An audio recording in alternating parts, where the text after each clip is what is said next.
ওখানে যে সম্পদগুলো থাকবে এই সম্পদগুলো যোগ করলে যে টাকাটা পাওয়া যাবে সেই টাকার সমষ্টিকে বলবো আমরা প্রারম্ভিক মূলধন। তো এখন দেখেন 1 তারিখে অর্থাৎ জানুয়ারি 1 তারিখে মিস হাওয়া নগদ 60,000 টাকা এবং 20,000 টাকার আসবাবপত্র এবং 15,000 টাকা ঋণ নিয়ে ব্যবসা শুরু করছে।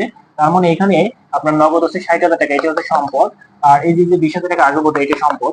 তার মানে এই যে নগদ টাকা হচ্ছে 60,000 টাকা, আসবাবপত্র 20,000 টাকা, দুটো মিলে 80,000 টাকা হচ্ছে সম্পদ ছিল, আর এই 80,000 টাকা হচ্ছে মূলধন আকারে সে ব্যবসা শুরু করছে আর কি। তার মানে সহজ কথা হচ্ছে 1 তারিখে যে সম্পদগুলো থাকবে সেই সম্পদগুলো নিয়েই নরমালি ব্যবসা শুরু করে। যদি কোনো ঋণ থাকে এই ঋণটাকে মূলধন আকারে ধরা যাবে না। তো ঋণটা হচ্ছে একটা দায়। সেক্ষেত্রে নগদ টাকা 60,000 টাকা এবং হচ্ছে 20,000 টাকা আসবাবপত্র এই দুটো নিয়ে যে ব্যবসা শুরু করছে, তো দুটো সম্পদ ছিল, এই সম্পদের সমষ্টি যে টাকা পাইছে 80,000 টাকা, সেটা হচ্ছে প্রারম্ভিক মূলধনের পরিমাণ। আশা করি প্রারম্ভিক মূলধন নির্ণয় করতে আপনাদের খুব একটা সমস্যা হবে না।